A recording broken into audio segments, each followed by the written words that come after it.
నమస్కారం, welcome to I dream. ధర్మ మార్గం విత్ విజిత కార్యక్రమానికి స్వాగతం.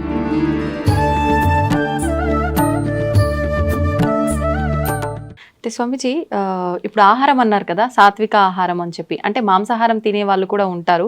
ఈ మధ్య కాలంలో అసలు మాంసాహారం తినాలని ఎక్కడ రాసి పెట్టలేదు. మాంసాహారం తినడం తప్పు, అది నిషేధం అని చెప్పి చెప్తున్నారు. మరి నిజంగా మాంసాహారం తినడం తప్పు అయితే మనకు కొన్ని ప్రాంతాల్లో దేవతలకే బలిచ్చి దాన్ని నైవేద్యంగా నివేదన చేసి తినే ఒక సాంప్రదాయం కూడా కొన్ని ప్రదేశాల్లో ఉంది.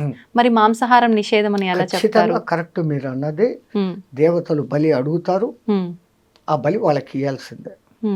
బలి ఇచ్చినారు, మళ్ళీ ఇచ్చిన దాన్ని ఇంటికి తెచ్చుకొని తింటున్న దేవుడు. అలా తెచ్చుకో, నీ జిహ్వ చాపల్యానికి దాన్ని దేవుని పేరు చెప్పి బలి ఇచ్చి నువ్వే తింటున్నా. దేవత తింటుగా. కానీ దేవత కోడిని అడిగింది, మేకను అడిగింది, దున్నపోతును అడిగింది. ఓకే, ఏ మేక, ఏ కోడి, ఏ దున్నపోతు అనేది మనకు అర్థం కాక అవి ఇస్తాను. మనలో ఒక కోడి ఉంది, మనలో ఒక మేక ఉంది, మనలో ఒక దున్నపోతుంది. ఏంటి స్వామి, వాటిని బలి ఇయ్యరా అంటుంది. అవేంటి? కోడి ఏమంటుందమ్మా?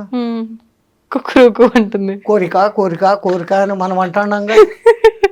అవసరమైనటివి, అవసరం లేనటివి, దిక్కుమాలిన కోరికలు కోరుకుంటాండామే. నీ అతి కోరికలోనే ఆ కోడిని నాకు బలి ఇచ్చేరా. ఎంత నువ్వు కోరికలు తగ్గించుకుంటే నువ్వు అంత హ్యాపీగా ఉంటావు. కోరికలు ఉండాల్సిందే. అతి కోరికలు, దురాశ కోరికలు, ఆశ దురాశ అంటాం కదా, అత్యాశ, అవి ఉండకూడదు. ఆశ ఉండాల, కోరికలు ఉండాల. నేను బాగుండాలా, సమాజం బాగుండాలా, అందరూ బాగుండాలా. ఇది ఎట్లుంది, నేనే బాగుండాలా అనేది ఎట్లుంది. అటువంటి కోడిని నాకు బలి. ఇంకా మేక అదేమంటుంది చెప్పండి. శబ్దం చేసి చూపించాలా స్వామిజీ? మే మే మే అంటుంది. మై మై మై, నాది నాది నాది. అమ్మో, ఇంత అర్థం ఉంది. నాది కాదురా, మనది మనది అనడం నేర్చుకో. నీలో ఉన్న ఆ నాది అని అరిచే ఆ మేకను నాకు బలి. ఇంకా మీ తెలుగులో అంటారు, దున్నపోతు మీద వాన కురిసినట్లు. అవును అవును. ఎవడు ఎట్లా పోతే పర్వాలే, ఎవడు మంచి చెప్పినా వినేది లేదు, నా దారి నాది. అవును, అదే బఫెలో అంటారు కదా దున్నపోతుని ఇంగ్లీష్లో.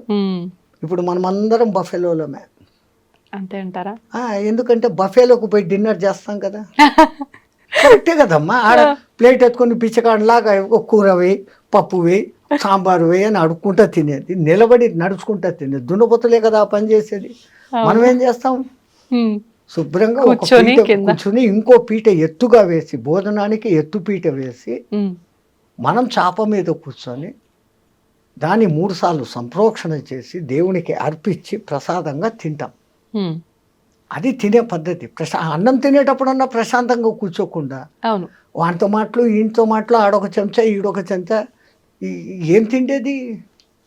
మాకు టైం లేదు కదా. ఒకసారి అడిగాడు ఒక ఆయన, ఏం నాయనా ఇంత లేటుగా వచ్చినావు, బఫేకి పోయి వస్తున్నావు. అవును, నువ్వు బఫేల్లో పోయి వచ్చినావు, బఫేల్లో అయ్యి వచ్చినావు.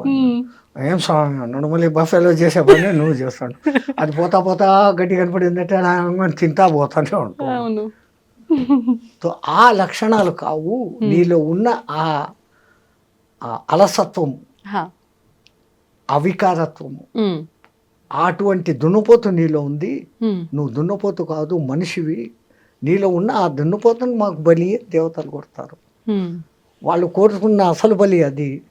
మనం జిహ్వ చాపల్యానికి నోరై మసాలా పక్కింట్లో ఎవడో వండాడు, మనం వండాలి.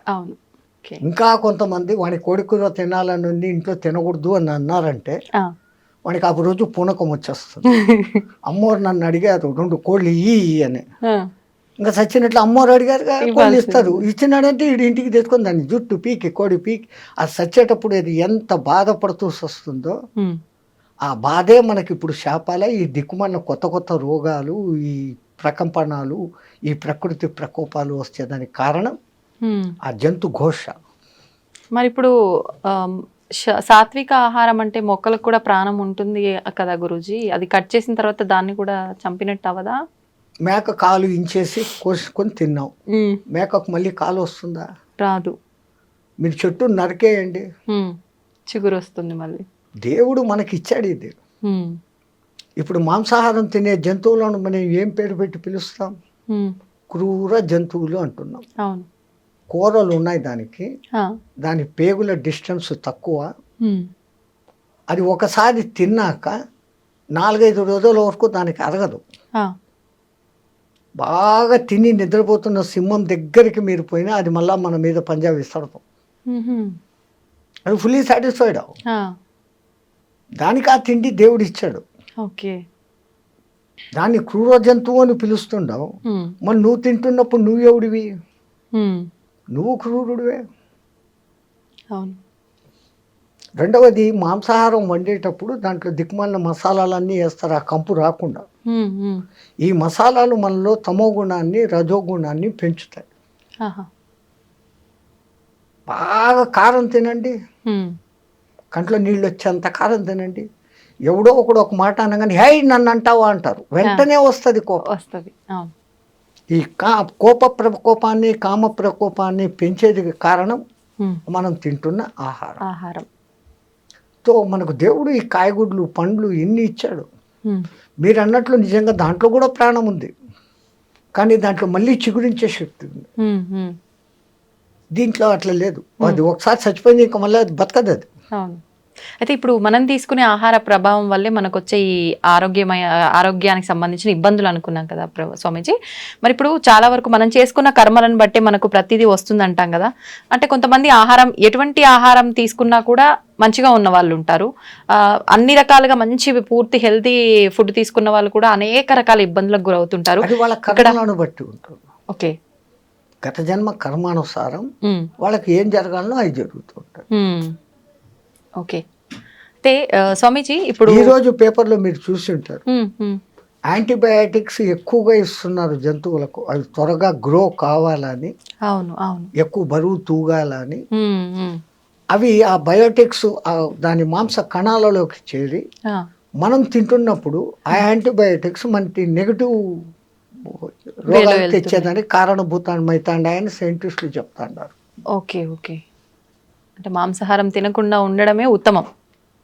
సరే, ఒక్కటి మీకు మాంసాహారం ఇష్టమే, ఆ జంతువులు తిన్నట్లే మేక పులి తిన్నట్లే, మేకను పులి తిన్నట్లే పచ్చి తినండి ఒకసారి. అమ్మా, అలా ఎలా సాధ్యపడుతుంది? బస్ హోగా, వెగటు పుట్టేస్తుంది ఒక్కసారి పచ్చిది మీరు తినగలిగినారు. ఒకవేళ ఒక 1/2 కిలో తిన్నారు అంటే 3 రోజులు అనారోగ్యంతో బాధపడతారు. It will not digest.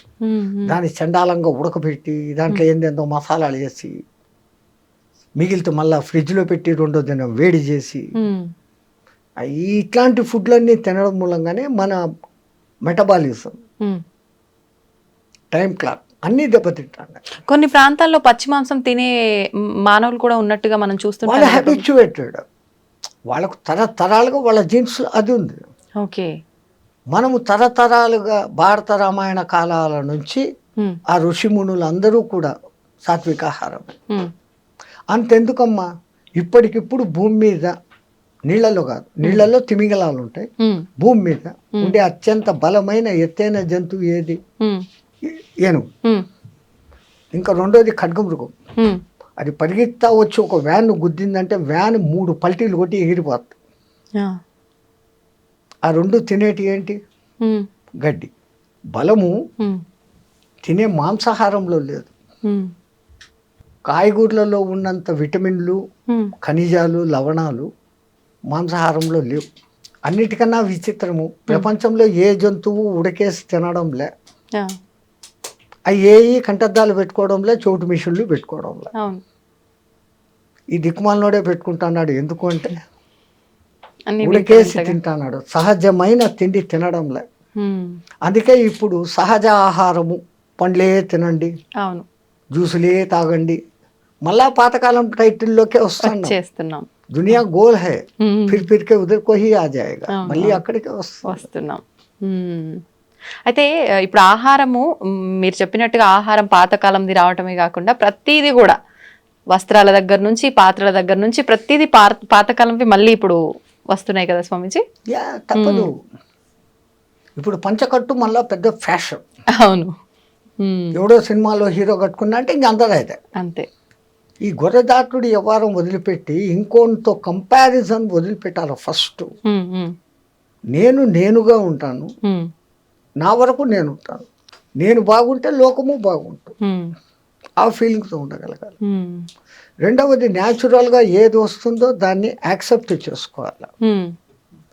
పరమాత్ముడు ఒరే జాగ్రత్త పడు అని ముందు కొంచెం సైట్ తగ్గిస్తాడు, వెంటనే కంటద్దాలు షాపు పోతాం, కళ్ళు పెట్టుకుంటాం, పండ్లు ఊడగొడతాడు, పండ్ల డాక్టర్ దగ్గర పోతాం, కొత్త పండ్లు కట్టుకుంటాం, వినకుండా చేస్తాడు, చెవిటి మిషన్లు పెట్టుకుంటాం. అన్నిటికన్నా ముందు ఆయన ఇచ్చే లెటరు తెల్ల జుట్టు, వెంటనే డై కొట్టుకుంటాం, అక్కడనే డై మొదలైంది మన డై. సో వీడు ఎక్కడ మన మాట వినడం లేదు, నేను ఎత్తుకొని అక్కడ చెప్పడు, ఇంకా ముందు 3-4 సార్లు చెప్పాడు, అన్ని అవకాశాలు అయిపోయినాయి, వినుకోకపోతే ఇంకా డైరెక్ట్గా ఎత్తుకొని. సో ప్రకృతిలో లోబడి నువ్వు జీవించినప్పుడు ఆ ప్రకృతి నిన్ను కాపాడుతుంది. ధర్మో రక్షితి రక్షిత. మనం ప్రకృతికి విరుద్ధంగా పోతున్నాం, చెట్లు కొట్టేస్తున్నాం, అడవులను నరికేస్తున్నాం, అడవుల్లోని జీవాలు ఊరి మీద పడతాయి. ఓ పులి ఊరి మీద పడింది, అది ఎందుకు పడింది? అది ఉన్న ప్రదేశాన్ని నువ్వు కట్టేసి ఇల్లు కట్టుకున్నావు, అది ఎక్కడికి పోవాలి? దానికి స్థలం లేకుండా చేస్తున్నావు. దాని మానాన దాన్ని వదిలిపెట్టి నువ్వు అడవిలో కాకుండా నీకు ఉన్న కొద్ది స్థలంలో నువ్వు కట్టుకుంటే లే, ఒక్కడు ఉండేదానికి 6 బెడ్రూమ్లు ఇల్లు కట్టుకుంటాడు, అవసరమా? మరి ఇవన్నీ ప్రకృతికి విరుద్ధంగా జరుగుతున్నప్పుడు భగవంతుడు అంటే ఆపే ప్రయత్నం చేయాలి కదా. ఒక్కొక్కసారి ఆ భూకంపము అనేది భూమాత క్షమయా ధరిత్రి, భరిస్తుంది భరిస్తుంది భరిస్తుంది. అమ్మ కూడా అమ్మ అమ్మ అని 10 సార్లు పీక్తాడు, ఒకసారి పీక్తుంది కదా. అవును, తల్లి అయినా కానీ దండిస్తుంది.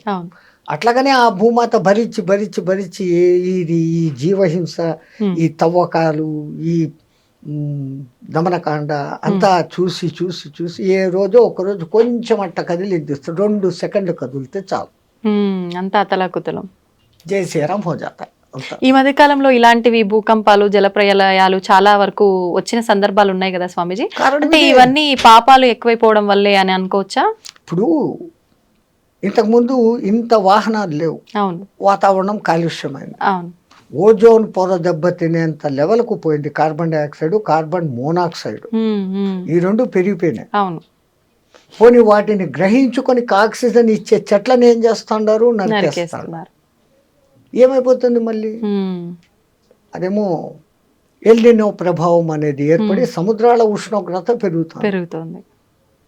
అది పెరిగితే ఏమవుతుంది? సముద్రం ముందుకు రాను మొదలు పెడుతుంది, మెల్లగా ఈ ఓడరేవులు బోడరేవులు మెల్లమెల్లగా మునగను మొదలు పెడతాయి.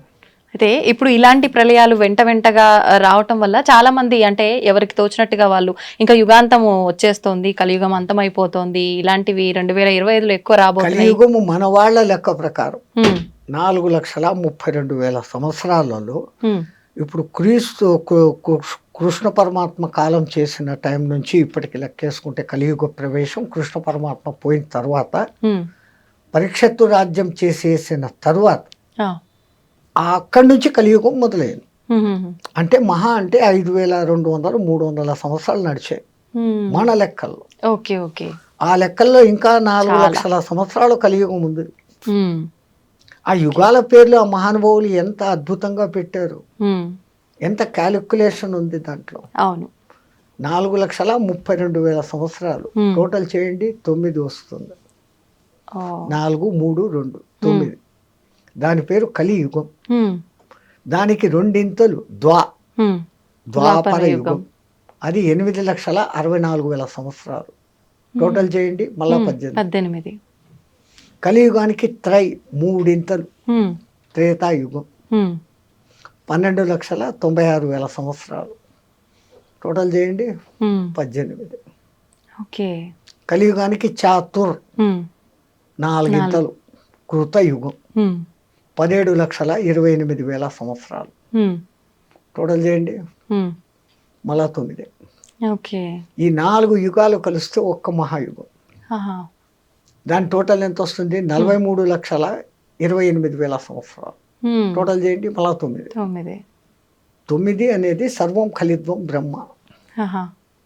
3, 6, 9 సంఖ్యలకు ఎంతో ప్రాధాన్యత ఉంది అని మన శాస్త్రజ్ఞులు చెప్తే మనం నమ్మం.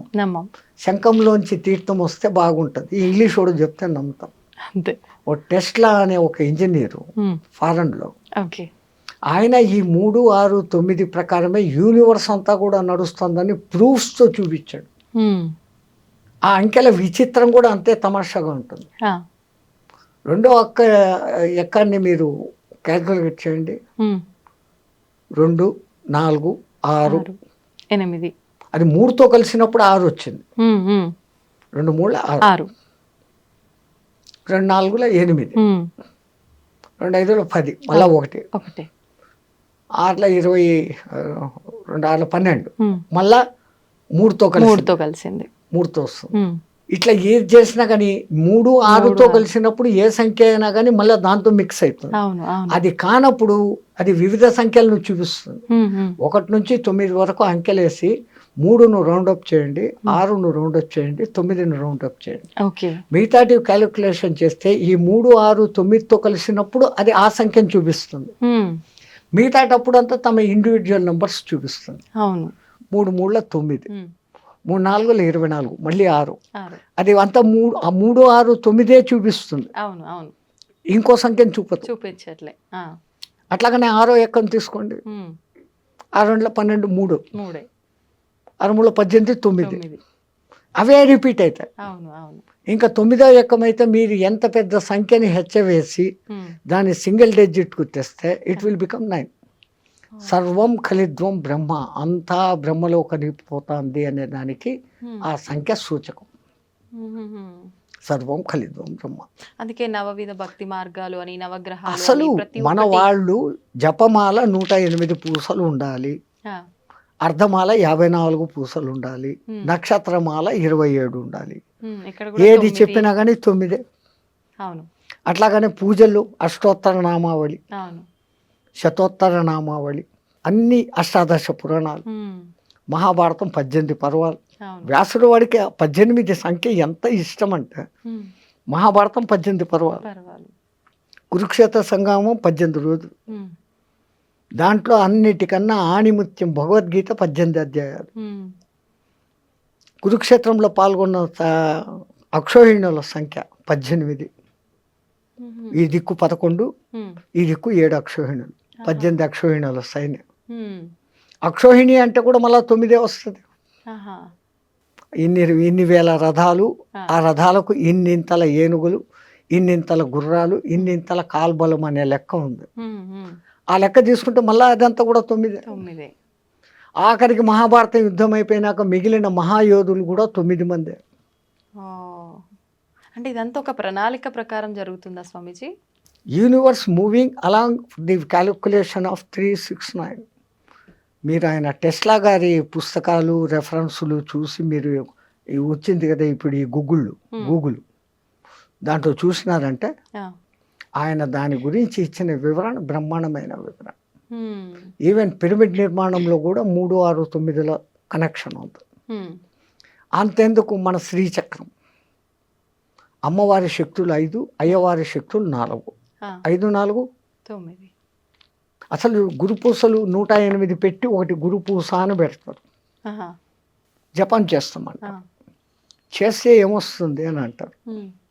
ఇప్పుడు మన బతుకులంతా ఎక్కడుండాయి? 27 నక్షత్రాల్లో ఉన్నాయి. ఒక్కొక్క నక్షత్రానికి 4 పాదాలు, 27 × 4 108. మనం 12 రాశుల్లో 9 గ్రహాల మధ్య బతుకుతాను. ఒక గురువు దగ్గర సరైన మంత్రదీక్ష తీసుకొని జపం చేస్తే నీ రాశి దోషాలు, నక్షత్ర దోషాలు, గ్రహ దోషాలు పోతాయి అనే దానికి ఆ సంఖ్యను పెట్టి ఆ అర్థంతో పెట్టినారు. అయితే ఇప్పుడు ఎవరికి తోచినట్టు వాళ్ళు ఇప్పుడు ఇలా వీడియోల రూపంలో ఎవరైనా చెప్పింది పట్టించుకొని ఆ మంత్రం కానీ శ్లోకం కానీ ఎవరికి వారంటే పలానా ప్రాబ్లంకి ఈ మంత్రం పారాయణ చేయండి, జపం చేయండి అని చెప్తూ ఉన్నారు. అలా ఎవరికి వాళ్ళు చేసుకుంటున్నారు గురు ఉపదేశం లేకుండా. అది నిజంగా ఫలిస్తుందంటారా స్వామీజీ? దాని ఫలితం చాలా లేట్ అవుతుంది. గురు ద్వారా తీసుకోబడినప్పుడు నేను ఇప్పుడు గురు ఛత్ర ఛాయలో ఉన్నాను, నాకు ఒక గురువు ఇచ్చినాడు అన్న ఒక సగం బలంలో ఎంట్రీ అవుతుంది. పుస్తకాలు చూసేసి ఎవడో టీవీలో చెప్పేశాడు అది వినేసి చేసుకుంటే అది కాదు. గురుమంత్రం ఇవ్వడము ఎంత విధానం పెట్టారు మన పెద్దలు. ముందు వాడు మంత్రం తీసుకునేకి అర్హుడా కాదా అనే దానికి ఆ కాలంలో కొంతకాలం నా దగ్గర సేవ చేయి, ఆ తర్వాత నీకు దీక్ష ఇస్తాననే వాళ్ళు గురువులు. ఊరికి ఇచ్చే వచ్చి ఏదో 10,000 డబ్బులు తీసుకో దక్షిణ, ఇన్ని పండ్లు బట్టలు తీసుకో, ఇచ్చే మంత్రం అంటే ఇచ్చేస్తుంటారు. అందున నీకే దేవుడు ఇష్టమో అడిగి ఆ మంత్రం ఇస్తుంటారు. అట్లా జరగదు ఆ కాలంలో. అసలు ప్రశ్నోపనిషత్తులో ఎంత అద్భుతంగా చెప్పాడమ్మా. గర్గముని కొడుకు, గౌతముని కొడుకు, ఒక రాజు కొడుకు, ఇట్లా 6 మంది మహర్షులు అడవిలో పిపిలాద మహర్షిని వెతుక్కుంటూ వస్తారు. ఆయన కనపడినాక దండ ప్రమాణాలు చేసి చేతికి దర్బలు ఇస్తారు. ఆ కాలంలో అది సవిత్ప్రాణి అయిపోవాలని. వాళ్ళకేం కావాలా? ఆవులు, గడ్డి, ఈ 2 కావాలి. ఎవరినైనా మీరు అంటే, నేను ఫలానా ఆయన కొడుకు, నేను ఫలానా. అమ్మ అంత గొప్ప కూర్చోండి అని వాళ్ళకి ఆర్ఘ్యపాదాలు ఇచ్చి, ఏంటి నన్ను ఎత్తుకుంటే ఎక్కడికి ఎందుకు వచ్చారు? వాళ్ళు అంటారు, మాకు కొంచెం అనుమానాలు ఉన్నాయి, మా తండ్రులను అడిగాం, వాళ్ళు మాకు తెలీదు, ఆ పిప్పిలాదుడు తప్ప ఇంకెవడు చెప్పేవాళ్ళు లేడు, మీరు ఆయన్ని పోయి పట్టుకోండి అన్నాడు, మేము వెతుక్కొని వచ్చాం, మాకు ఆ సమాధానాలు కావాలా. రావడం, సమాధానాలు అడగడం, నేను చెప్పడము, అంతేనా? గురు శిష్య సంబంధం లేకపోతే కాదు. కొన్నాళ్ళు నా దగ్గర సేవ చేయండి, ఆ తర్వాత మీ అనుమానాలు ఏదో అడగండి.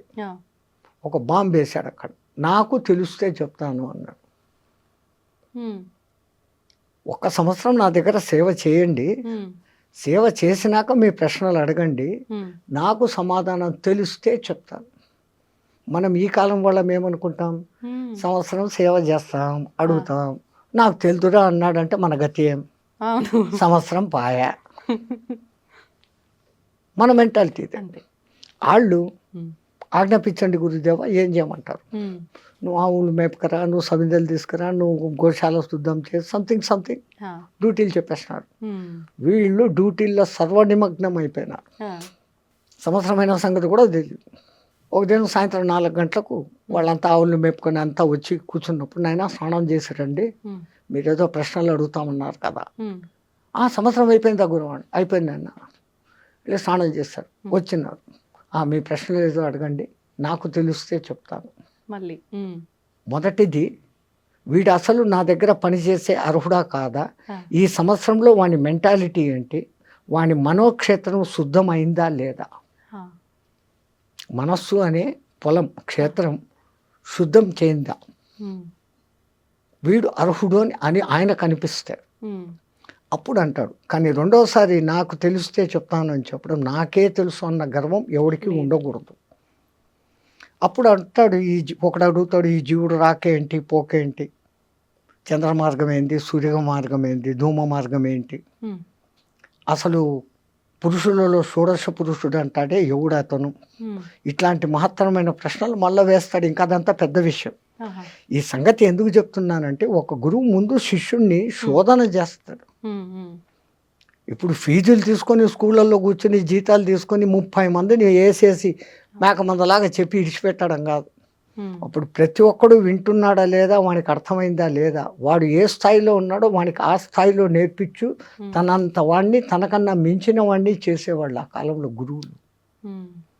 ఇంకా వాడు మంత్రదీక్షకు అర్హుడు అనుకున్నప్పుడు ఏకాంతానికి తీసుకుని వెళ్ళి ఒక బట్ట వాని చెవు మీద వేసి, ఆ చెవులో గురుమంత్రం 3 సార్లు మీ చేత చెప్పిస్తాడు. ఎందుకంటే అక్షర దోషం లేకుండా పలుకుతున్నాడా, లేకుంటే ఏదైనా అక్షర దోషంతో పలుకుతున్నాడా. అక్షర దోషం ఉంటే ఏమవుతుంది స్వామీజీ? ఏమన్నా దోషమా మళ్ళీ? అది చాలా దోషం. మరి ఇప్పుడు మాలాంటి వాళ్ళమంతా తెలిసి తెలియక ఎవరైనా మంత్రం చెప్పగానే మాకు ఎలా తోస్తే అలా చదివేస్తున్నాము. అది మన పూర్వీకులు చాలా జాగ్రత్త పరులమ్మా. రాబోయే కాలాలలో ఈ పుస్తకాలు ప్రింటింగు వస్తుంది, అవి చూసేసి ఎవడికి వాడు మంత్రాలు చదివేస్తాడు.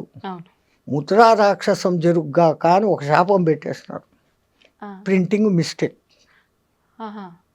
సో నువ్వు ఒకటి చదవాల్సింది ఇంకోటి చదువుతావు. నువ్వు 1000 సార్లు 1,00,000 సార్లు చదివినా అది నీకు సిద్ధించదు. ఒక్కొక్కసారి ఉల్టా కూడా చూపించేస్తుంది ప్రభావం. ఒక ఉదాహరణ, ఇంద్రుని సభలో త్వష్ట ప్రజాపతి కొడుకు ఒకడు ఉండేవాడు. వాడి పేరు త్రిశూరుడు. పేరుకు తగినట్టు వానికి 3 తలకాయలు. ఒక తలకాయతో వేదం చదివేవాడు, ఒక తలకాయతో సురా తాగేవాడు, అమృతం తాగేవాడు. హ్మ్. రాక్షసుల సహవాసంతో ఒక తలకాయతో సారాయి తాగేవాడు. ఆ! ఇంద్రుడు ఎన్నోసార్లు నువ్వు త్వష్ట ప్రజాపతి కొడుకురా, ఇదేం దుర్మార్గం బుద్ధి, తాగకూడదు తాగకూడదు. హ్మ్. ఆడు ఇనుకోలే. ఇంద్రుడు 3 తలకాయలు నరికేశాడు. త్వష్ట ప్రజాపతికి కోపం వచ్చింది. ఆయనకు ఉన్న శక్తి ఇంద్రుడిని చంపేంత శక్తి కాదు. ఇంద్రుడు అంటే మీకు ఈ సినిమాల్లో చూపించే ఇంద్రుడు కాదు. హ్మ్. ఎవడో తపస్సు చేసుకుంటా పాడు చేసేదానికి అవును. రంభ ఊర్వశిని పంపాడు, ఆ! ఏమో చేశాడు అని మనకి ఈ కథలే తెలుసు. అవును. ఇంద్రుడు అంటే ఎటువంటి వాడు అంటే, ఒకడు తపస్సు చేస్తుంటే హ్మ్. వాడిలో ఇంకా కామము క్రోధము ఉందా లేదా హ్మ్. అని టెస్టింగ్ చేస్తాడు. హుహుహు. ఆ టెస్టింగ్లో వాడు ఓడిపోయినాడు అంటే, వాడు పూజ అర్చన చేస్తున్న ఏ దేవునికైతే తపస్సు చేస్తున్నాడో వాడి దగ్గరికి పోయి హ్మ్. వాడిలో ఇంకా కామ క్రోధాలు పోలే, ఇప్పుడే వరం ఇయ్యద్దు, హీఈస్ నాట్ ఫిట్ అని చెప్పే డ్యూటీ ఆయనది. ఇప్పుడు మాలాంటి వాళ్ళ ప్రతి ఒక్కరు చేసే పూజల్లో కూడా ఇలానే జరుగుతుందంటారా? ఇంకా వినండి ఇది. ఆ! ఆ! ఆయన తనకున్న శక్తులన్నిటినీ ధారపోసి ఒక యజ్ఞం చేసి ఒక మహారాక్షసుడిని పుట్టించాడు, వృతాసురుడు అనేవాడిని. వృత్తాసురుడు. వృతాసురుడు. నీకు మంత్రం చెప్తా, దాన్ని 7 రోజులు నిత్యపారాయణ చేయి, హ్మ్. నీకు ఇంద్రుని చంపే శక్తి వస్తుంది అని. ఆ మంత్రం ఏందో చెప్పు అంటాడు. హ్మ్. ఇంద్రశత్రు వివత్వ స్వహ అంటాడు ఆయన. అర్థం ఏంటి? శత్రువు అయిన ఆ ఇంద్రుడు నా చేత చచ్చిపోగాక అని దాని అర్థం. ఆహా! కానీ ఆ రాక్షసుడు చదివేటప్పుడు ఇంద్రాశత్రు వివద్వ స్వహ అన్నాడు, దీర్ఘం తీశాడు అంతే. హ్మ్. ఇంద్రశత్రు వివద్వ స్వహ, ఇంద్రాశత్రు వివద్వ స్వహ. ఈ రెండో పదానికి అర్థం ఏమైంది? హ్మ్. ఇంద్రుని శత్రువు అయిన నేను నాశనమైపోదును కాక. అయ్యా! అట్లాగనే వృతాసురుడు ఇంద్రుని చేతిలో చచ్చిపోయాడు. స్వామీజీ, ఇప్పుడు ఈ తరం వాళ్ళలో చాలా వరకు ఆధ్యాత్మిక భావన కానీ దైవ చింతన కానీ చాలా వరకు తగ్గుముఖం పడుతుందని చెప్పాలి. ఒకవేళ ఎవరైనా పూజలు చేసినా భక్తిని ప్రదర్శించినా కూడా అది ఒక ఆడంబరం లాగా మనం ఎంత స్తోమతగా చేశాము అనే దానిపైన శ్రద్ధ ఉంటుంది తప్ప ఎంత భక్తితో చేశాము అనే దానిపైన శ్రద్ధ ఉండట్లేదు. నిజంగా అసలు ఎలా ఉండాలి ఈ ఆధ్యాత్మిక భావన అనేది? ఈ తరం వాళ్ళు ఆధ్యాత్మిక భావనలోకి మార్గంలోకి రావాలంటే మన నిత్యం చేసే విధి విధానాలన్నీ ఏ రకంగా ఉంటే బాగుంటుంది? ఈ మైకులు, ఈ కరెంటు లేనప్పుడు ఉన్న భక్తి వేరే, హ్మ్. ఈ మైకులు వచ్చినాక వేరే. మైకులు వచ్చిన కొత్తలో కూడా గణపతి నవరాత్రులు 9 రోజులు ఆ గణపతి పాటలు తప్ప రెండోది ఉండేది కాదు. అవును. ఇప్పుడు దిక్కుమాలిన ఇంగ్లీష్ పాటలు, సినిమా పాటలన్నీ పెట్టి పారేస్తున్నాం. జాగరణం అని చేసే శివరాత్రి, జన్మకో శివరాత్రి అని చెప్పే శివరాత్రి, హ్మ్. ఆ రాత్రి అంతా సినిమాలు చూస్తూ గడుపుతా ఉన్నారు. అవును. పెద్దవాళ్ళు పెట్టిన ఇంటెన్షన్ వేరే. హ్మ్. జన్మకో శివరాత్రి అని ఎందుకన్నారు? ఈ శివరాత్రి అయిన మరుసదినమే నువ్వు ఉంటావో లేదో గ్యారంటీ లేదు. హ్మ్. మళ్ళా ఇంకో శివరాత్రి చూస్తామనే దానికి ఛాన్స్ లేదు. ఆ! అందుకని ప్రతి శివరాత్రిని ఈ జన్మకో శివరాత్రి అన్నట్లు చేసుకో. హ్మ్. ఉదయం నుంచి ఆహారం తినకుండా ఉండి రాత్రంతా దైవనామ స్మరణతో గడుపుతూ మేలుకొని ఆ! మరుసదినం 12 గంటలకు ఉద్వాసన. అట్లాగనే మన వాళ్ళు ఏకాదశి ఉపవాసాలు పెట్టించారు. హ్మ్. అది వాళ్ళు ఎంత దూరపు ఆలోచన అంటే సంపూర్ణమైన సైన్స్ ఉంది. ఇప్పుడు ఒక జపాన్ శాస్త్రవేత్త 36 అవర్స్ ఫాస్టింగ్ అనే ఒక విధానాన్ని కనిపెట్టి నోబెల్ ప్రైజ్ తెచ్చుకున్నాడు. హ్మ్. ఏకాదశి ఉపవాసం అదే కదా, ద్వాదశి ఉద్వాసన అంటాం. ఏమైతుంది? 36 అవర్స్. అంతే. 36 అవర్స్ మీరు ఎప్పుడైతే ఫాస్టింగ్లో ఉంటారో మీ మెటబాలిజం తనను తాను రెక్టిఫై చేసుకుంటూ మీలో రెసిస్టెన్స్ కెపాసిటీని పెంచే గుణాలు దానికి వచ్చేస్తాయి ఆటోమేటిక్గా. ఓకే. ఈ విషయం మన వాళ్ళు కనిపెట్టే పండుగలకు నువ్వు మధ్యలో ఈ ఉపవాసాలు ఉండు అన్నారు. హ్మ్. ఇంకో అర్థం కూడా ఉంది. ఆవాసం అంటే వాని పక్కనే కూర్చోవడం అనే అర్థాన్ని తీసుకొని హ్మ్. వీళ్ళు టిఫిన్లు కాఫీలు అన్నీ లాగిచ్చేస్తూ అవును. దీనికి ఎప్పటికీ రెస్ట్ ఇవ్వకుండా పోతే వీడి శరీరం తొందరగా శిథిలమవుతుంది. అంత దూరదృష్టితో మన వాళ్ళు హ్మ్. అసలు పండుగలు అని పెట్టడంలోనే ఎంత అర్థము. మీ తెలుగు మాటలు మహా గొప్పవి తల్లి. హ్మ్. పండుగ చేసుకో, నిన్ను నువ్వు పండుగ చేసుకో. ఆహా! చెట్టులో ముందు మొగ్గ తొడుగుతుంది, మొగ్గ ఉండొచ్చు రాలిపోవచ్చు. అవును. మొగ్గ పువ్వు కాదు, పువ్వులోనే రాలిపోవచ్చు. అవును. పువ్వు పిందెగా మారుతుంది, పిందెగా రాలిపోవచ్చు. కరెక్ట్. కాయ అవుతుంది, కాయ రాలిపోవచ్చు. పండుగ అయ్యేదానికి ఎంత శ్రమ ఉందో నీ జీవితాన్ని నువ్వు పండుగ మార్చుకో. ఆ అర్థంతో పెద్దవాళ్ళు పండుగ అని పెట్టారు. మనం పండుగ చేసుకుంటే ఇంకా పొద్దు హాలిడే, లేని పిండి వంటలంతా పొద్దు నుంచి సాయంత్రం దాకా తినడమే, సినిమాలకు పోవడమే. ఇది ఎట్లయిపోయింది. ఎక్కడ జరుగుతుంది పొరపాటు అంటే, పెద్దవాళ్ళు మన సాంప్రదాయం ఇది, ఇలాగే ఉండాలా అని వాళ్ళు కూడా చెప్పక, ఏందో ఆ పథకాలు చింతాడు మేము అనుభవించాము, మా వాళ్ళు జాలిగా అన్నా ఉండని, అరే పండగకు నీ ఇష్టం వచ్చినట్లు ఉండరా అనేసి పెద్దవాళ్లే ఫ్రీనెస్ ఇస్తాడు. తప్పు ఎక్కడ జరుగుతుందంటే, ముందు తల్లి తండ్రి వీళ్ళు మామూలు విద్యావంతులే కాకుండా ఆధ్యాత్మిక పరంగా ఒక తల్లి ఉన్నప్పుడు, ఒక జిజియాబాయి శివాజీని తయారు చేసింది, ఒక యశోద కానీ ఇంకోళ్ళు కానీ కృష్ణుడు తయారు చేసింది. తల్లి ఇంట్లో మొదట, అందుకే హోమ్ డిపార్ట్మెంట్ అంటాం, ప్రధానికన్నా హోమ్ డిపార్ట్మెంటే పవర్ఫుల్. హోమ్ డిపార్ట్మెంట్ బాగుంటే అన్నీ బాగుంటాయి. అట్లాంటిది ఈ కాలపు తల్లుల బాధ్యత, పిల్లవాళ్ళలో భక్తి బీజాలు కూడా నాటాలి. ఇప్పటి నుంచే భక్తి ఎందుకు, రిటైర్డ్ అయినాక చూసుకుంటాం. రిటైర్డ్ అయ్యేంత వరకు నువ్వు ఉంటావా? సరే ఉన్నా, అప్పుడు ఆ మంత్రాలు, స్తోత్రాలు, ఉపవాసాలు శక్తి నీ మెటబాలిజంలో ఉంటుందా? ఇప్పటి నుంచి అలవాటు చేసుకుంటే నీ బాడీ ఆ రోజుకు కూడా అక్కడే సహకరిస్తుంది.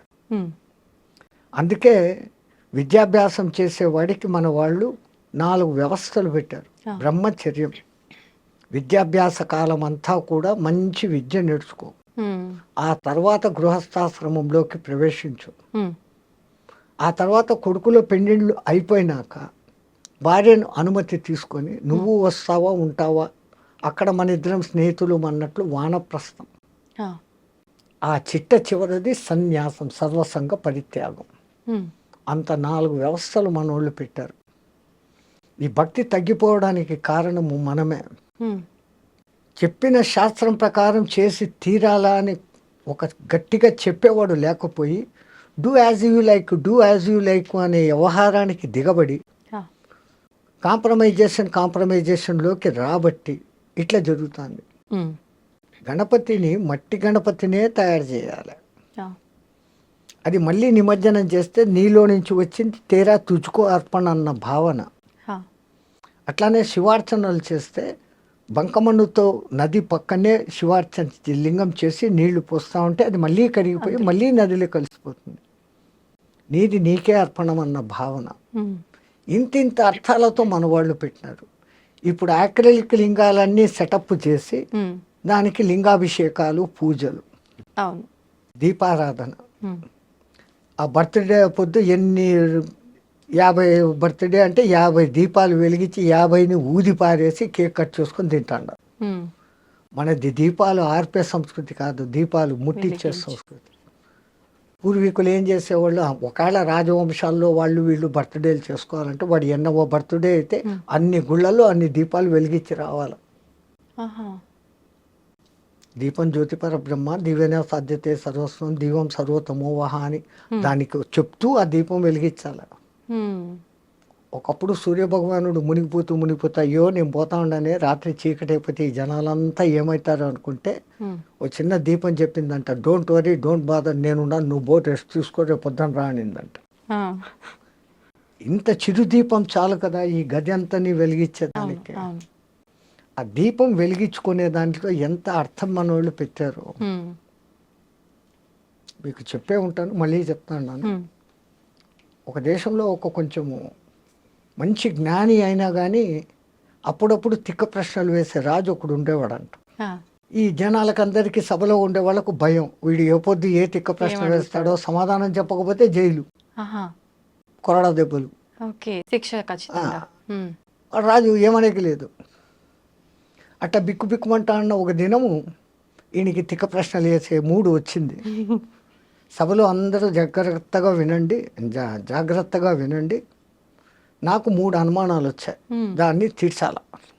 వీళ్ళ గుండెల్లో రాయబడింది, వీడు ఏం అడగబోతాం, 3 ఒకటి కాదు, ఒకటి అడిగితేనే చెప్పలేము. అడగండి మహారాజా అన్నారు, ఇంకేం చేయలేక. దేవుడు ఎక్కడ ఉన్నాడు, దేవుడు ఎటువైపు చూస్తూ ఉంటాడు. నేను ఈ ప్రశ్న అడిగి మీరు సమాధానం చెప్పేటప్పుడు దేవుడు ఏమి చేస్తూ ఉంటాడు? ఈ మూడింటికి సమాధానాలు చెప్పండి. ఎవడు చెప్తాడు? పోయింది మన బతుకులు అయిపోయినాయి అనుకున్నాడు. రాజు ఇట్లా ఏళ్ళు తిప్పి తన ఆస్థాన పండితుకు ఏళ్ళు చూపించాడు. నువ్వు చెప్పు అన్నాడు. వాడు ఇంకా పండితుడుగా తెలివైనడు. రాజా ఏమన్నా సామాన్య ప్రశ్నలా అడగంగానే చెప్పేసేదానికి 2 రోజులు టైం అయింది, ఈ లోపల కూడా మర్చిపోతాడులే అనుకున్నాడు ఈయన. 2 రోజులు కాకపోతే 3 రోజులు టైం తీసుకో, 3వ రోజు నువ్వు చెప్పాల్సిందే. ఈయన అప్పుడు సభ అయిపోయింది, ఇంటికి వెళ్ళాడు, దిగులుగా కూర్చున్నాడు. ఆయనకు రోజు పాలు పోస్తే గొల్ల పిల్లవాడు ఒకడు, 12 ఏళ్ళ పిల్లవాడు ఆయన వచ్చాడు, పాలు తీసుకున్నాడు. మహారాజా ఎప్పుడు దేదీప్యమానంగా మీ ముఖం వెలిగిపోతుంది, ఈ టైంకి మీరు 20 మందికి సత్సంగం చెప్పేవాళ్ళు, నేను పాలు పోసేసి బయట కూర్చొని వినేవాడిని, ఇప్పుడు ఎందుకు మీ ముఖం డల్గా ఉందని, ఏందో నా సమస్యలు లేరా పో అన్నాడు. అయ్యయ్యో నాతో చెప్పచ్చు కదా. అంటే మా రాజు ఉన్నాడా తిక్కలోడు, ఇట్లా 3 ప్రశ్నలు అడిగాడు, ఏం చెప్పి సవాలా? ఏంటి ఆ ప్రశ్నలు? నీకెందుకు రా, ఇన్ని రోజులు మీ సత్సంగం వింటాను స్వామి, ఏమో చెప్పండి అన్న. ఈ ప్రశ్నలు అడిగినట, దేవుడు ఎక్కడ ఉంటాడు, ఏ దిక్కు చూస్తూ ఉంటాడు, ఆయన ప్రశ్న అడిగి నేను సమాధానం చెప్పేటప్పుడు ఏం చేస్తుంటాడు, ఈ 3 చెప్పాలంటారు. ఆ పిల్లోడు ఉంటుకొని ఇంతేనా, దీనికి మీ వరక, రేపు పొద్దున్న సభకు నన్ను తీసుకెళ్ళండి నేను చెప్తాను అన్నాడు. ఒరే నాకైతే జైల్లో వేస్తాడరా, నీకైతే కొరడా దెబ్బలు కొడతాడు, లేకుంటే తలకాయ తీసేస్తాడు, అది ఏం చెప్తారో నువ్వు అన్నాడు. ఈడ చెప్పను, ఆడనే చెప్తా, వానికే చెప్తా, బుద్ధి చెప్తాను. నేను మీ శిష్యుణ్ణి, మీ సత్సంగాలు విని విని ఇంత బలం వచ్చింది నాకు, నేను చెప్తాను. నీ కర్మ ఏం చేస్తావు చేసుకొని మడసదన్ను సభకు తీసుకుపోయినాడు. ఏమయ్యా 3 రోజులు టైం అడిగి ఇప్పుడే వచ్చినావు, ఈడెవడు గోలపిల్లోడు, ఓ చిన్న గొచ్చి పంచ, ఒక తుండుగుడ్డ, వచ్చి ఎట్లా కర్ర, ఈడెవడు. రాజా అంత మాత్రం చిన్న ప్రశ్నలు మా అంతటి గురువుని అడుగుతావా, నేను చెప్తా దానికి సమాధానాలు అంట పిల్లోడు. రే చెప్పకపోతే ఏందో తెలుసాను, ఈ తర్వాత సంగతి అడుగు అన్నాడు. ఈయన 3 ప్రశ్నలు, అదంతా దేవుడి వ్యవహారం ప్రశ్నలు. మరి దేవుని ప్రశ్నలు అడిగేటప్పుడు ఇంత ఒక దీపం వెలిగాల, ఇంత ప్రసాదం పెట్టాలా, పాలన్నా పెట్టాలి కదయ్యా అన్నాడు. అట్లనా ఉండండి అని తప్పెట్టు పెట్టాడు. రే ఒక మంచి నెయ్యి దీపం పట్టుకురండి, ఒక గిన్నెడు దోసెడు పాలు తీసుకురండి, 2 ఆడబెట్టాడు. రే వచ్చిందిరా నైవేద్యము దీపం 2 వచ్చినాయి. ఇప్పుడు మళ్ళీ అడుగు ఏందో నీ ప్రశ్న. దేవుడు ఎక్కడ ఉంటాడు అని, నీ ప్రశ్నకు సమాధానం చెప్తా కానీ నేను ఒక ప్రశ్న అడుగుతాను, దానికి సమాధానం చెప్పాను. నేను ప్రశ్న అడుగుతాను, నువ్వు ప్రశ్న అడుగుతావు ఏమరా, చెప్పు, నువ్వు పండితునివి కదా చెప్పు అన్నాడు. ఏందో అడుగు, ఈ పాలలో నెయ్యి ఎక్కడుంది అన్నాడు. అంటే నువ్వు గొల్లోనివి నీకు తెలియదా, దాన్ని ముందు పెరుగు చేయాలా, ఆ పెరుగుని చిలకాల, వెన్న వస్తుంది, వెన్నను కరిగేయాల, నెయ్యి వస్తుంది. అంటే ఈ పాలలో నెయ్యి ఉంది కదా, ఉంది అన్న, ఏడుంది అన్నాడు. పాలంతా ఉందిరా అన్నాడు. అట్లే దేవుడు నెయ్యిలాగా పాలలాగా ఈ ప్రపంచం అంతా ఉన్నాడు. దేవుడు ఎక్కడ ఉన్నాడు అనే దానికి సమాధానం దొరికింది.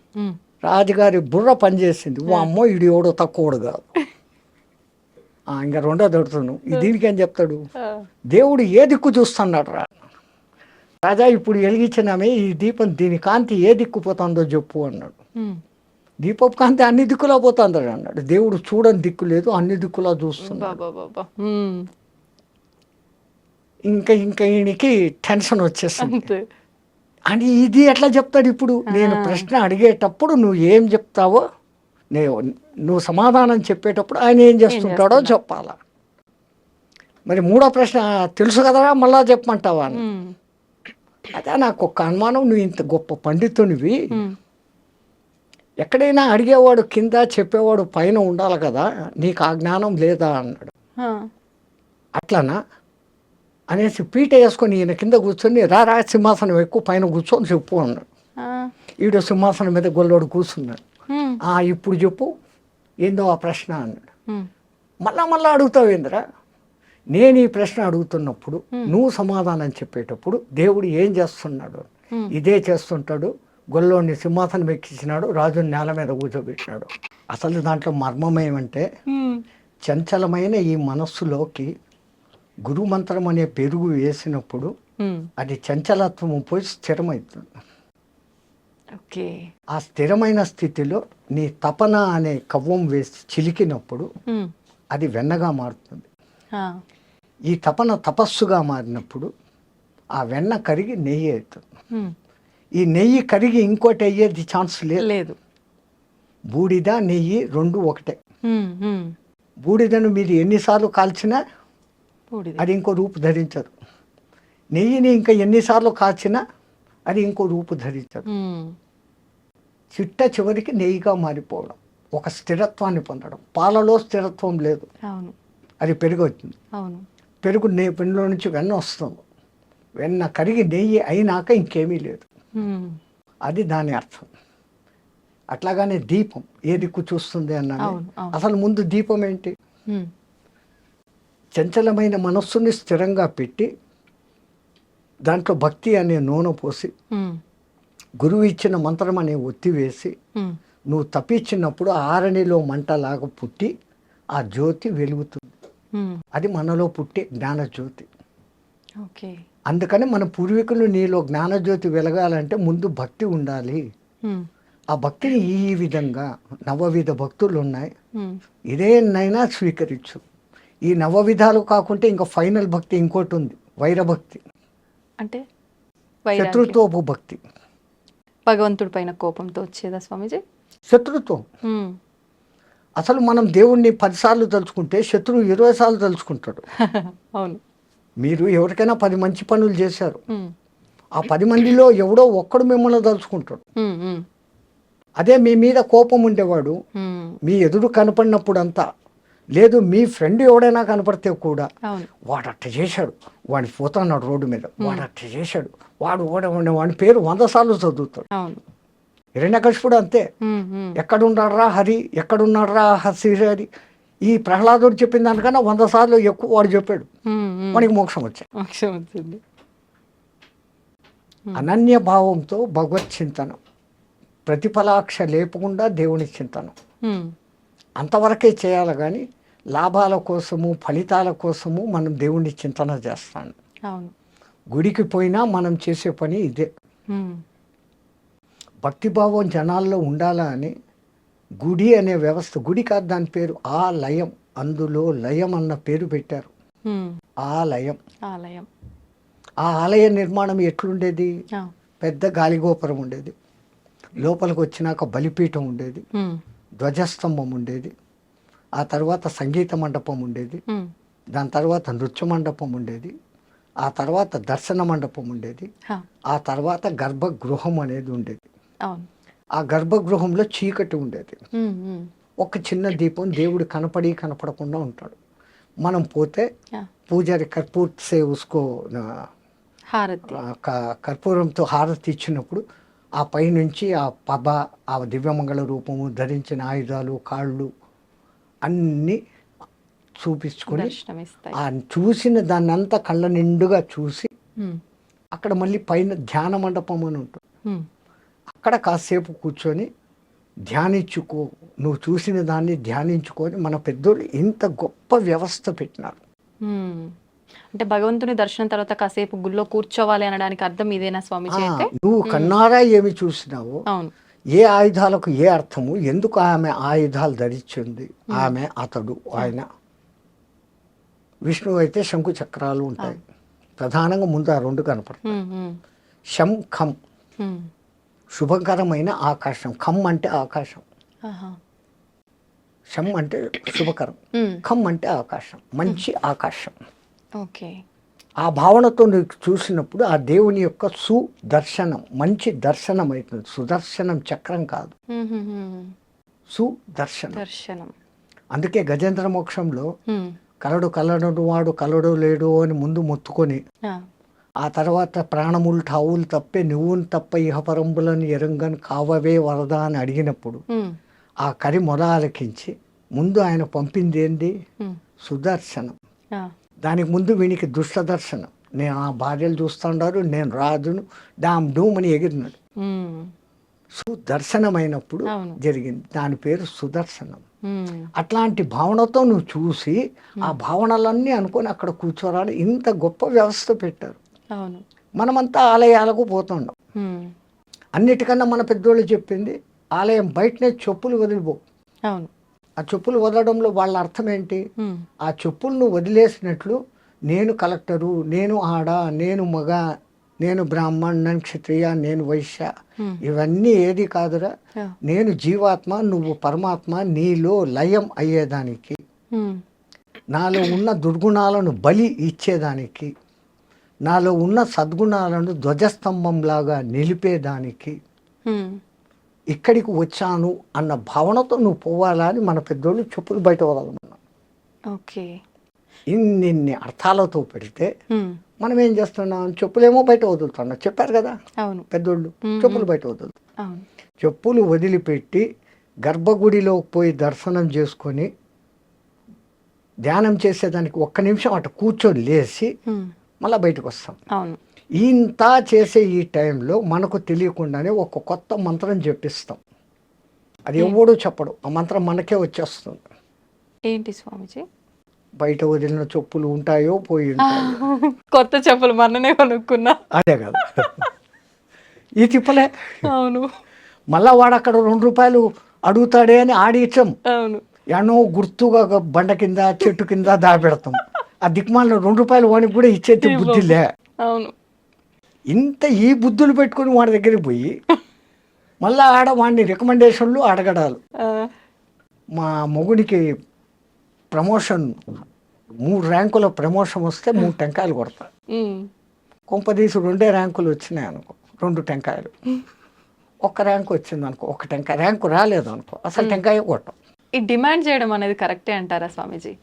ఉమ్, మనమంతా ఒక ₹10 టెంకాయ కొట్టేసి 50 లక్షలు మారుతి కారు ఇంటి దగ్గర ఉండాలని కోరుకునే రకాలు. అవును. వానికి ఎప్పుడు ఇవ్వాలా, ఎక్కడ ఇవ్వాలా, ఎంత ఇవ్వాలా, ఎప్పుడు ఇవ్వాలా, నీ కర్మని బట్టి ఏది ఎప్పుడు రావాలా ఖచ్చితంగా తెలుసు.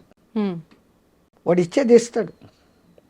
అడిగితే దొరికేది ఇంతేనమ్మా, అడగకుంటే ఇంత దొరుకుతుంది. ఓకే. ఎవరో ఒక గురువు గారు ఉమ్, ఒక ఊరికి వెళ్తూ పర్సు పోగొట్టేసుకున్నారు. ఆ, ఈ ఊర్లో ఎవరిని అడగాల?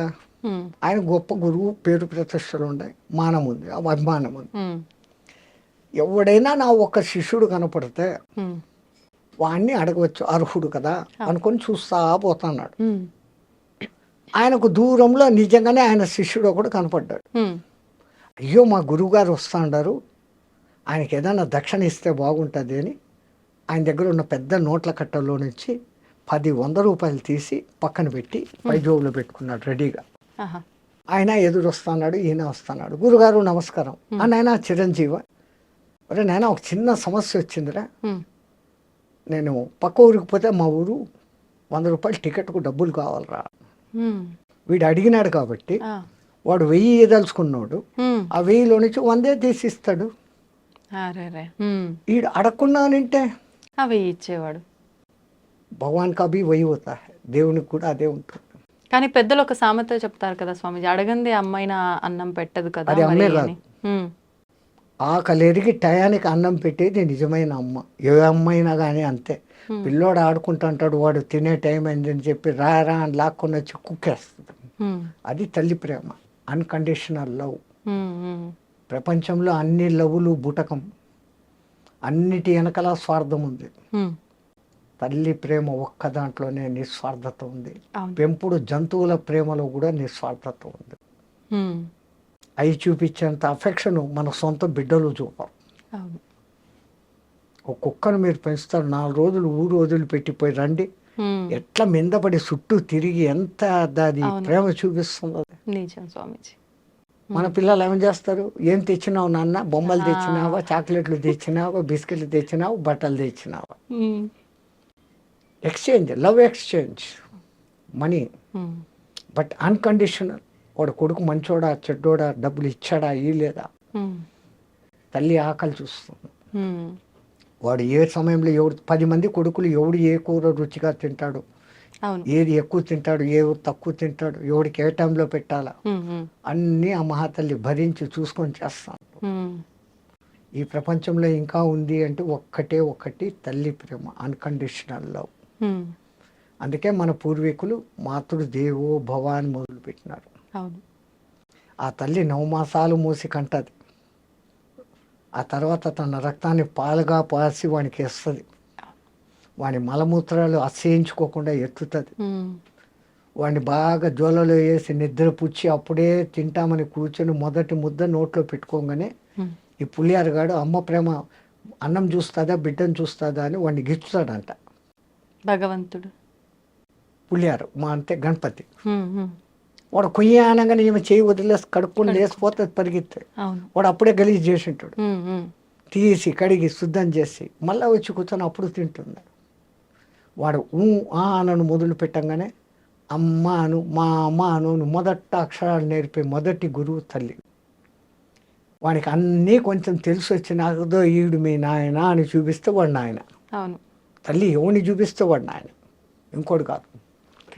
అట్లాగని వీడి మేమామ లోకంలో బంధుత్వాలు పరిచయం చేసి ఆ లౌకిక విద్య గురువు దగ్గరికి అప్పగిస్తుంది. వాడి అదృష్టం బాగుంటే ఆధ్యాత్మ గురువు తగులితే వాడు పైకి వస్తాడు. మళ్ళీ ఈ తల్లి పెంపకంలో ఎక్కడ లోపం జరిగినా వాడు ఆధ్యాత్మికంలోకి పోలేడు. వాడిని ఆ వయసులో నుంచే ఆధ్యాత్మికం బోధించేది తల్లి, వానికి ఆ టైంలో నుంచే భక్తి బోధించేది తల్లి. లీలావతి కడుపులో వాడు ప్రహ్లాదుడు ఉన్నప్పుడు నారదుడు పక్కకు తీసుకెళ్ళి ఆ భక్తి కథలన్నీ వినిపిస్తే ఆడు విన్నాడు, అంత భక్తుడైనాడు. కడుపులో ఉండడానికి వినిపిస్తే వస్తుందా అని ఎగతాళి చేసిన వాళ్ళు ఇప్పుడు బిడ్డలు మ్యూజిక్ వింటున్నారు, దానికి ఆనందిస్తున్నారా అని ఎక్స్పెరిమెంట్లు చేసి కనిపెట్టినారు. వేద పఠనం వినిపించి తర్వాత పుట్టిన బిడ్డకు, నానాకు ఇంగ్లీష్ రికార్డులు పెట్టి డ్యాన్సులు పెట్టిన బిడ్డకు, ఆ తర్వాత ఎదుగుదలలో వచ్చిన మార్పులు 18-20 ఏండ్ల శోధన, 70 మందిని ఈ బ్యాచ్ 70 మందిని ఆ బ్యాచ్ను పెట్టి వాళ్ళ ప్రవర్తన వీళ్ళ ప్రవర్తన అందరికీ ఒకే రకమైన ఆహారము ఒకే రకమైన బెడ్డు ఇచ్చినప్పటికీ ఈ సుమధుర సంగీతాలు వేద పఠనాలు శబ్దాలు విన్న వాళ్ళ ప్రవర్తనల్లో మార్పు, సాత్వికత, వాళ్ళలో ఉన్న క్రూయాలిటీ లెక్క తేలింది.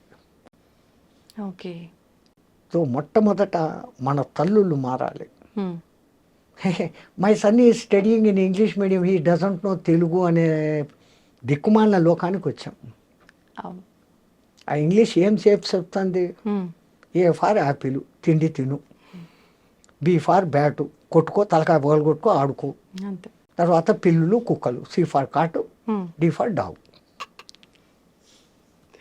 ఈ ఫార్ ఎలిఫెంటు మదము, ఎఫ్ ఫార్ ఫాక్స్ చెడ్డబుద్ధులు. మరి మీ తెలుగు భాషలో ఏం నేర్పిస్తారు? అమ్మ. వాడు అప్పుడప్పుడే స్కూల్కి పోయేవాడు, అమ్మ నుంచి దూరంగా. అమ్మ పేరు వినగానే వాడి మనసు ఎంత ఆనందిస్తుంది. ఆ తర్వాత ఆవు, ఈ ఇల్లు, ఈశ్వరుడు. అదే వచ్చింది పుస్తకాల్లో మార్పు. అంటే విద్యా వ్యవస్థ ఈశ్వరుడు లేదు, విద్యా వ్యవస్థ ధ్వంసం. వాళ్ళకు నేర్పించాల్సింది గణపతి మంత్రము ఇట్లాంటివి. కాకపోతే ఇది లౌకికము అనే దిక్కుమాల ప్రజాప్రభుత్వం ఏర్పడి ఆ ఇతర మతాలు వాళ్ళ భాషల్లో పడి మేము అది చదవం, మేము ఇది చేయం. వందే మాత్రం పాడేదానికే పెద్ద యుద్ధం చేస్తుంటారు. జనగణమన పాడమంటే అది మేము పాడమంటూ ఉంటారు. ఇక్కడ ఇది మత వ్యవస్థ కాదు, నీకు సరైన విద్య. జనగణమన మన దేశంలో ఉన్న అన్ని రాష్ట్రాల పేర్లు కలిసి వచ్చేటట్లుగా పెట్టి అటువంటి భారతమాత బిడ్డను నేను అని చెప్పుకునేదానికి ఉంది అది జనగణమన. అసలు మనకు జాతీయ గీతం వందే మాత్రం కావాల్సిందే, జనగణమన వేసి వచ్చింది. అక్కడనే దిక్మాలిన రాజకీయాలు, భ్రష్టమైందంతా అక్కడి నుంచే. దానికి ముందు ఇంగ్లీష్ వాడు ఉన్నప్పుడు ఇంతో అంతో బాగానే ఉండేవాడు. గురుకులాలను ధ్వంసమేం చేయలే.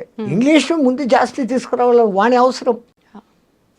నీకు ఉద్యోగం రావాలంటే ఇంగ్లీష్ నేర్చుకో అని చెప్తున్నాడు వాడు. ఈ ఉద్యోగాల కోసం వాడి దగ్గర చచ్చినట్టు ఇంగ్లీష్ నేర్చుకున్నాడు. వేదం చదవద్దు అని వాడు కమెంట్ చేయలేదు.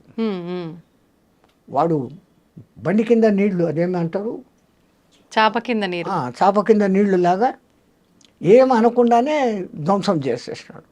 డబ్బు ఆశ చూపించి మనం దానికి పడిపోయినాం.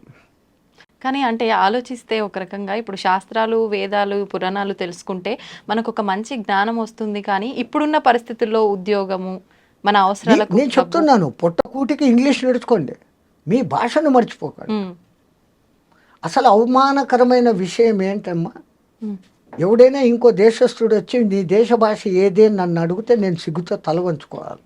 ఉమ్, నా తెలుగు, నా తమిళ్, నా కన్నడం, నా మరాఠీ, నా కేరళ, నా మలయాళం, నా బెంగాలీ, నా అస్సామీ, ఉమ్, ఎవడు ఇదే అంటున్నాడే తప్ప నా దేశ భాష అని చెప్పుకునేకి లేదు. ఉమ్, అంతటి మహత్తరమైన సంస్కృతము మనం మర్చిపోయినాం.